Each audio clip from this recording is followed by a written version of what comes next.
Greetings, fellow Gorehounds, and welcome back to a Blood Splattered vlog. I'm the Horror Guru. And I'm Count Jackula. And today we're going to talk about The Black Phone 2, directed by Scott Derrickson and co-written by C. Robert Cargill. Okay, so there's no way to get around this. In order for us to talk about The Black Phone 2, we're probably going to bring up spoilers for The Black Phone 1. So if you haven't seen The Black Phone 1, you should probably go and watch that movie first. Now we're going to move on to talking about the movie, because here comes the spoilers for The Black Phone 1. So, The Black Phone 2 takes place 4 years after The Black Phone 1. Finney, having killed the grabber at the end of The Black Phone 1, is a complete mental mess. And he's got PTSD, he's got anxiety, he's smoking a lot of weed to deal with anger issues. He's got anger issues, and he has not quite resolved all the trauma he's dealt with as a result of the first movie. His sister is dealing with her own unique form of trauma from the events of the first movie, in that her superpowers, because she has a psychic ability to see things in her dreams that may be from the past and maybe from the present. And she has recently started having phone calls in her dreams with her mom from the past. This prompts her to get her brother to sign up for a Jesus camp in the middle of the winter so they can go to the camp that her mom used to work at when she was a teenager and figure out why she's having all these psychic visions and connections to her mom in the past. And this leads to a whole series of events that has them go face to face with the grabber yet again, but this time the grabber is no longer human. He's basically Freddy fucking Krueger. Yeah, he's basically Freddy Krueger in this thing. But Freddy Krueger in a unique way. He shows up in her dreams through his psychic connection with her, but when he shows up, he can hurt anybody else. Yeah. He can attack them, but they can't see him, only she can while she's dreaming. A little convoluted. It plays much better in the movie than us explaining it. Trying to explain it is a fucking nightmare, but when you're watching it, it's smooth as shit. It's very easy to follow in the movie. The movie makes sure you're never lost at any points. I actually really liked this sequel. I wasn't sure if there was any point in making a sequel to The Black Phone. It was kind of a perfect little story in and of itself. They were gonna have to do something weird. Yes. And they did something weird. They decided to go do something weird while also directly addressing the narrative of the first movie. Yeah. Essentially, this movie is their recovery from trauma of the movie. Yes. But through them battling the literal ghosts that haunts them. The ghosts of the past. Yes. You know? In a weird way, this movie kind of reminds me of Nightmare on Elm Street 3 Dream Warriors. Well, yeah, because literally she has to learn to use psychic powers in her dreams in order to fight the demon thing. And that's the other thing about this movie. The first movie, even though both Finn and Gwen, the brother and sister, were characters in the first movie, the first movie was more Finn's movie than Gwen's movie. This movie is more Gwen than Finn. Yes. Even though Finn is there and he has his own story and his own arc in this movie, most of the narrative focus is on the sister and her dealing with the grabber in a way she didn't in the first one. Another cool thing about this movie is that they are joined by a third character, I think his name is Ernesto. Yes. Ernesto is actually the brother of one of the victims of the grabber in the first movie. But what's cool about it is it's the same actor. Yeah. They got to keep the same actor from the first movie, but just have him play his own little brother in this movie. He's the Perry Shen of the series. Yes. You know? It also has the camp counselors that are there at the camp when they arrive. Yeah. Two of which are Jesus freak annoying assholes, and one of which is actually pretty cool. He's one of my favorite characters in this movie. He's the owner of the camp. I do have one criticism for this movie, but I can only elaborate on it in the spoiler section, because there's one plot point in this movie that I didn't think was entirely necessary. I understand why it's in the movie, but I almost feel like it makes the world of this movie feel a little small, having that connection in the movie.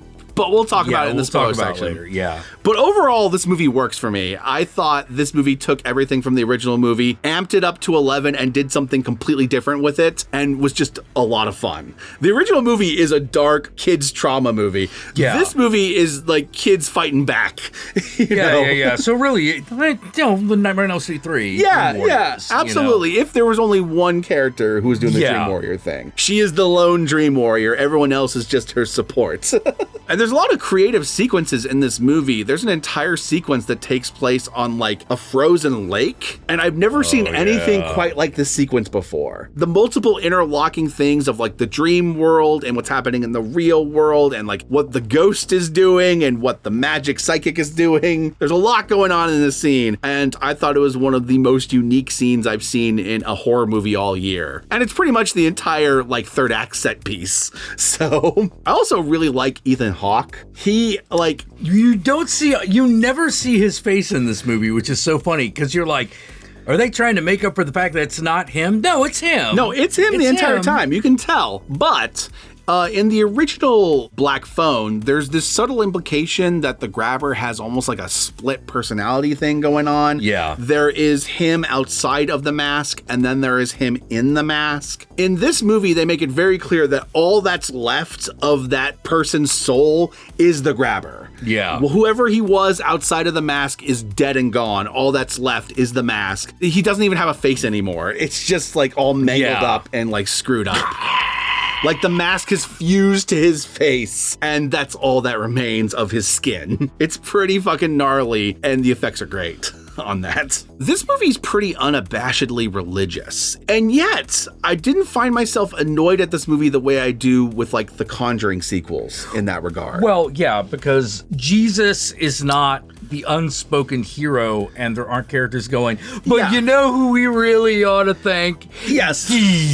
Well, there's kind of an acknowledgement in this movie that, like, yes, Jesus good, like, yes, these values are good, but also the world is a cruel and terrible place. Yeah, and some of those terrible people call themselves Christians. Yes, and some of those terrible people call themselves Christians, and I think that's key. Yeah. The fact that they had those two characters as kind of like the bad Christian foil kind of made up for when the main character starts quoting scripture at the bad guy. You know what I mean? Yeah. It kind of made it like I could swallow it down a little bit better. Yeah. It was a little clunky though. Yes. You know? It was like the spoonful of sugar, you know, that helps the medicine go down. And it also kind of works that like one of the siblings is very religious and the other one really isn't. Not. Yeah. Even though he knows the supernatural is real and all that stuff, all the Jesus stuff is not really his thing. And so that kind of balances it out a little bit too. Yeah. So yeah, even though this movie was kind of like a very Christian movie, I actually didn't mind that. And it actually takes quite a feat for that to be true, because I can't stand the Conjuring movies at this point, even though I liked the first one. The first one's also the most toned down in terms of that. Well, yeah, well, like at some point, it's not even the Hendersons. Like, I'm going to call them the Hendersons. Is it the Hendersons? No. Okay, great. So the Hendersons at one point, they're just like, hi, we've got God powers. We got God on our side. That's our superpower. Fuck you. I'm sorry. I can't stop imagining a version of The Conjuring where it's fucking Bigfoot, Harry and the Hendersons, fucking performing exorcisms on people. And now those infinitely become better movies.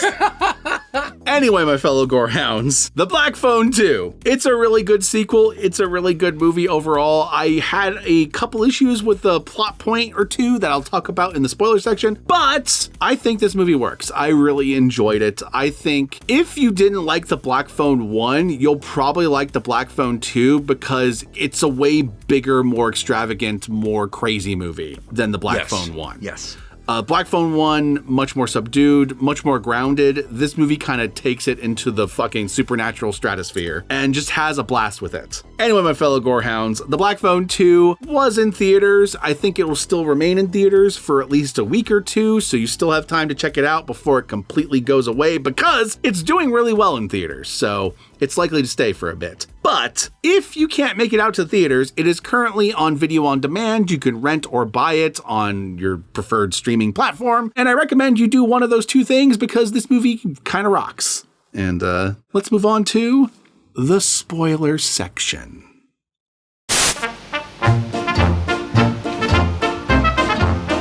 There's a couple of reveals in this movie. One of the reveals is that the grabber used to be a counselor at this camp, and his first victims were a couple kids at this camp. Yeah. And this was like back in the fucking day. That's one of the first big reveals. And so that's why the grabber is there. That's kind of why the grabber also kind of helped lure them there with this whole thing. And they kind of figure out that they might be able to get rid of the grabber's ghost by giving the bodies proper burials. Yeah. The bodies of the victims in the lake. Or basically giving the spirits of these children proper rest. Yes, so they can be to rest, and if they're to rest, it'll like... Yeah, it lessens his power. Exactly. It's very Nightmare on Elm Street, right? Yeah. You know, it's very like, if there's less people who know about him, then there's less people afraid of him, and his power is diminished, you know? It's very much like Nightmare on Elm Street, Dream Warriors, Dream Master, and Dream Child, you know? Another reveal that happens in this movie is that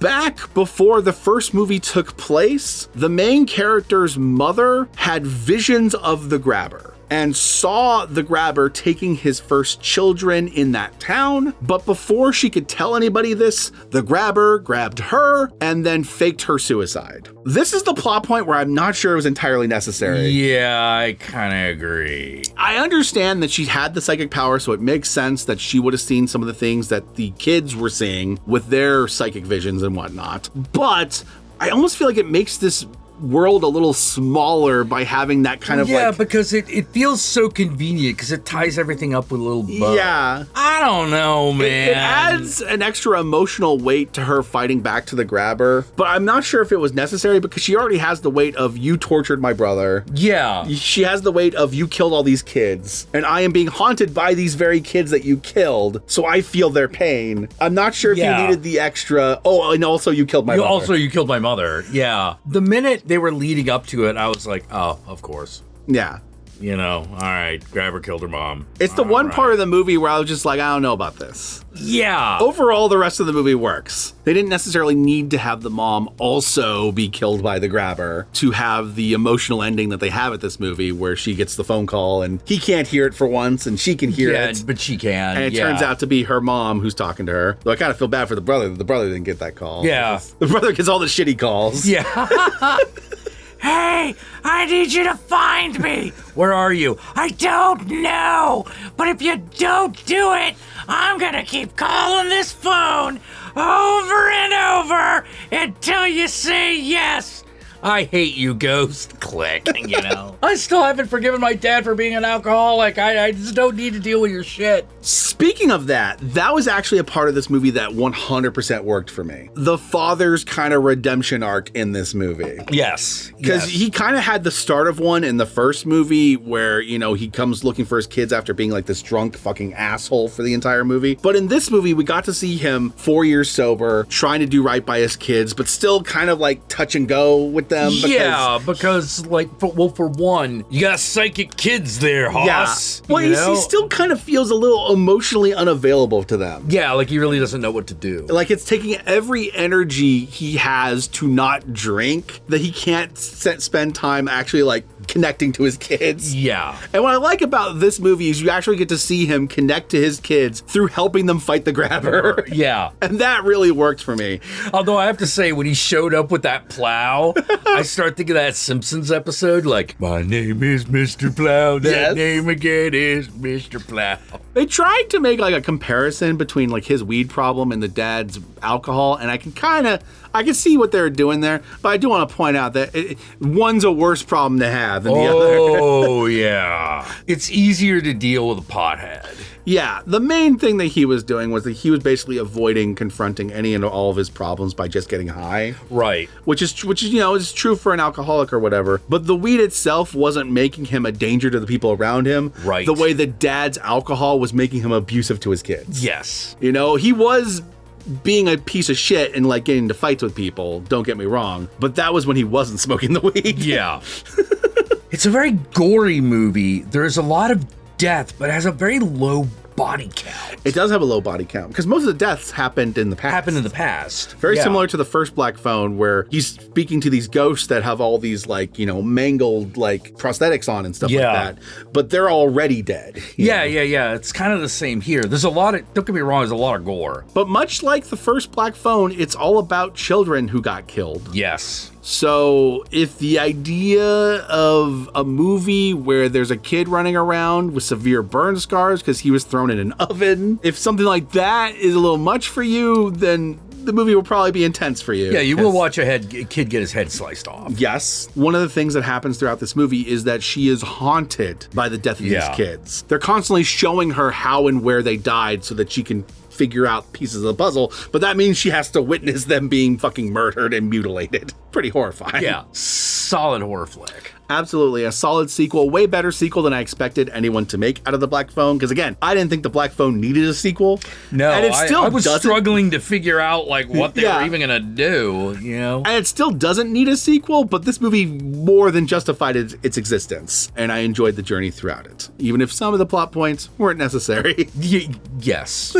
Where can they find you, Count Jackula? Well, you can find me here on YouTube, where I stream every weeknight at 7 o'clock Pacific Standard Time. And I would love for you to come and hang out with me while I stream. You can ask me all kinds of questions. We'll talk about whatever crazy shit is going through my head, like the history of music and its relationship to movies and art and things like that. So you should come on down. You'll learn something, and I will be very happy to fucking see you. How about you? Y'all know me, I'm the Horror Guru. You can find me at the Horror Guru on various social media platforms, but these days, I primarily use Blue Sky, so follow me on there. Be sure to like, comment, and subscribe, and don't forget to ring the notification bell so you're notified of my videos immediately upon their upload. And if you'd like to help out either of us more directly, be sure to check out our Patreon pages. And remember, if you decide to go the Patreon route, even $1 a month can go a long way, but we can certainly accept more. And please, we could use more. So feel free to put more in there. Yeah. And if you can't do that, if you like one of our vlogs, share it with a friend. Yes. 100%. And with that said, my fellow Gorehounds, if you made it this far into the video, then I want you to comment below, and be sure to comment below using the hashtag #TheGrabber-Can-Skate. One of my favorite fucking conceits in this movie is that the grabber just straight up ice skates like he's fucking Freddy Krueger. Yeah.